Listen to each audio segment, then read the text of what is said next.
got a panel of interesting folks up here where we're going to talk more about Web3, but how it also interacts with the physical space, a digital conversation, just sort of where this whole area is going with people that are involved in different areas.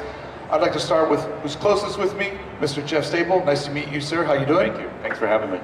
As a very celebrated graphic designer, I'm sure you've heard this so many times because you've had the touch with brands. Clients are like, we want it to be iconic. But you and I both know as fellow designers, the culture makes icons. You can set a client up to succeed, but the culture has to do the rest.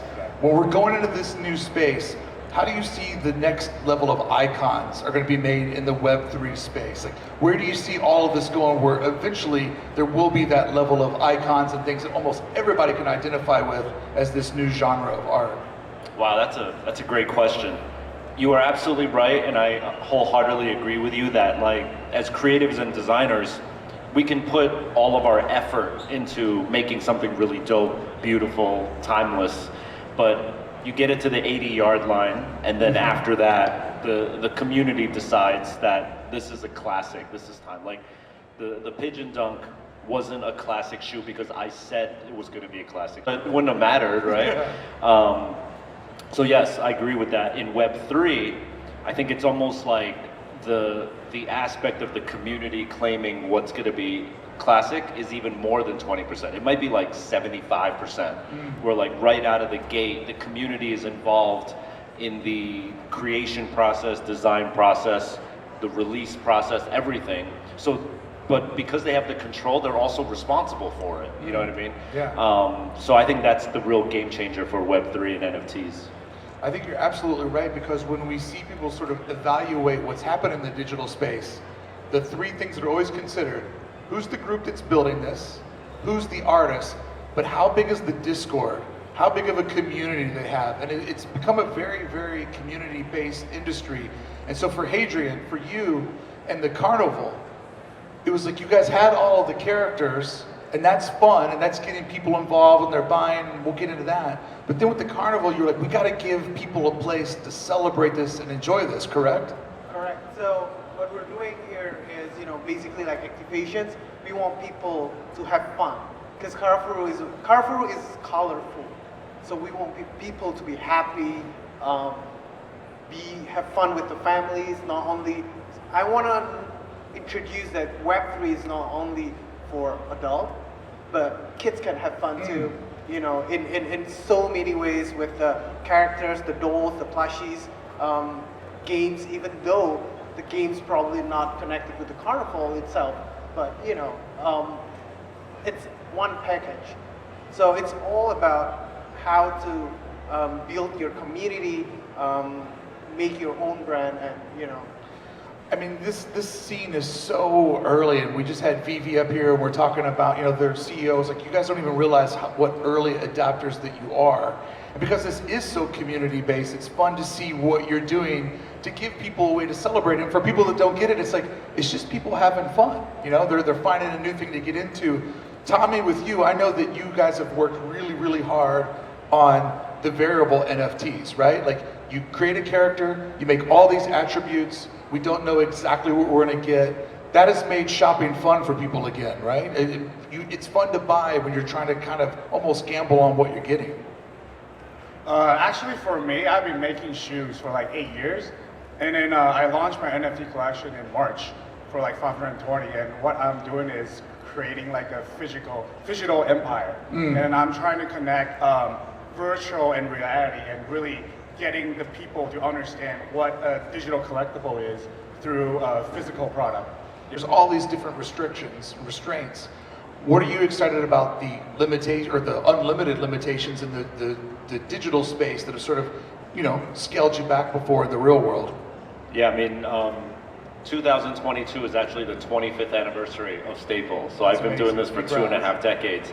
And the limitations that you mentioned are 100% true.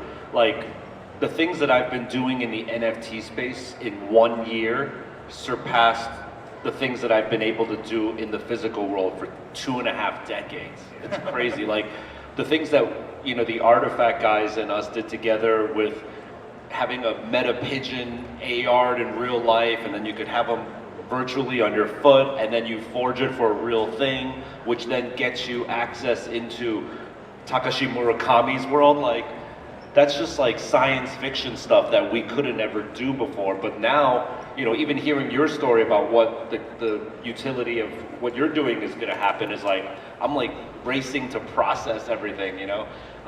And it's crazy because we did, you know, meta pigeons became clones. You guys made a clone of a clone, and then you guys made a shoe that they just showed me that can be on a clone in the digital world that you can then get in the physical world. Like, it's like Inception. My mind was like like looping up, yeah. But that's the power of this community, that like anything goes. It's kind of like if you were scripting like your own Marvel Cinematic Universe. You could just make it up from like Iron Man 1 all the way to Shang-Chi. You could just create your own world now, you know? Well, you're perfectly illustrating, like, I love how punk rock it is. Like, the rules are getting written and broken and rewritten over and over again. But what you're talking about too, it's going so fast that I love the idea of digital experiences like the Vincents that we have Kevin and Frenelation here to talk about, where they're kind of giving people, and we've talked about this a lot this weekend, that half step, right? Like to just ease their way into it. And so for you, Kevin and Frenelation, I know you guys are excited that taking DesignerCon into that space means DesignerCon now has the ability to entertain all throughout the year. Yeah, that's what we wanted to do with the Vincent's digital membership. That way we can have the community, we can communicate with them directly and do different things for them with our the different access and benefits for them. Like I know a lot of people weren't there earlier in the morning, so make sure you check out our booth right here by the stage with a lot of benefits. The first of all will be having access to DesignerCon next year.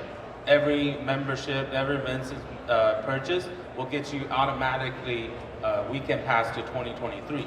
So when this idea first came around, why Fran is here was he's been in this space. He's been a collector for all his life, and I've known him for a long time, from physical goods to trading cards.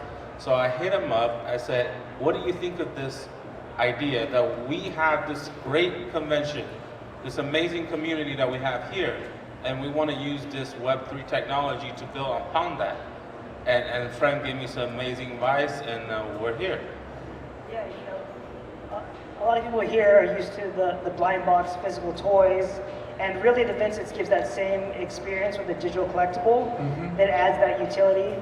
There's amazing one-of-ones in the collection with people like Jeff, and just that excitement of opening up a collectible and not exactly knowing what you're going to get. All the traits that you can have with any Web3 project. It's just a perfect fit, and no better place than DesignerCon to make your first digital collectible. So yeah. And you're so right. As adults, we have to spend so much adult money, utilities, health insurance, all the stuff that's not fun to spend money on, right? But a blind box, buying something like that, it makes shopping fun again, right? You get a little rush as well as a product. So that's what's always drawn me to that. Hadrian, for you, it's an interesting dynamic in Web3, where some of the characters that you all have done are like ultra real to help me out with this task, because they already get it. They're obviously a good writer or a good listener. And so, Kevin, do you see that with guys like Fran, where it's like, this dude's so active that we got to find a way to get him off the bench and in the game? So that's exactly what happens. Fran was very early on crypto as well. So in like you asked Jeff, what he did in 2020, we actually talked a little bit in 2020 with Jeff. But Fran was like, you want to learn about crypto? He got me into crypto in 2020. And from that, he introduced me to actually Vivi. But what's a funny story was he introduced me to Vivi, but they actually came to our door in late February 2020. And I looked at the beta app, I'm like, why would someone pay for this? That was my question then. But through 2020 and learning more, Vincent's is 3 days old. We're 3 days old. We looked to our community, we started a Discord, we understand our audience are here once a year. That's when we talk to them the most. So we have our community manager who's super active on other Discord, but he's also a fellow artist. So he's now our community manager, right? And for Friend, when I found him, I talked to him because he's always onto the new thing. He would tell me and break down his thoughts, and I would be like, this is the guy that I need to talk to. When I literally look at all their projects or what they've done, all the guys here, and I asked Friend, well, what if we do this with DesignerCon? What do you think? Would people love it? Would would it make sense? To me, it makes sense. And he told me, he texted me right away, he's like, yes, it makes perfect sense. And I mean, the fun part about this moment is if we guess wrong, we have the ability to edit, right? It's not like we made a movie and you can't get all those copies back and be like, we need to add a scene in here or delete something out that didn't age too well. Like, the rules are constantly being written and broken over and over again. I think kind of a great analogy to all of this is something that Jeff did with his career. When people start asking you to put your icon on their item, like the pigeon on a pair of shoes or other brands you worked with, a lot of designers look at that and be like, that's what I want to do. But you don't start there, right? There's a long, windy road until Nike's like, yeah, we want you on our product. And I kind of see all of this on that same road of trust, of the technology makes sense, the consumer can believe in it. And I'd like for you just to speak about that journey just a little bit, because so many people look at that finish line and they go, I want to get there, or I want to do that, but it's such a windy road to navigate to get to that rarefied air that you're in. Yeah. You brought up a great point just now. The advantage of digital assets and NFTs is that you can edit at any time. Yep. The double-edged sword of that is that if you only create with the ability to constantly edit, you never know what it was like to execute where there's no changes allowed after that. And like, I just put out a book, right? And when you print a book and you made a mistake, you can't edit the book. No, it's done. But what that makes you do is it makes you quadruple check, read it, have 10 of your trusted friends like, yo, make sure this is good, versus like, yo, just ship it, it's fine, we could change it later, you know, or delete the tweet or whatever, you know. So I think there's a certain craft and care in the old school world that is missing in the new school world.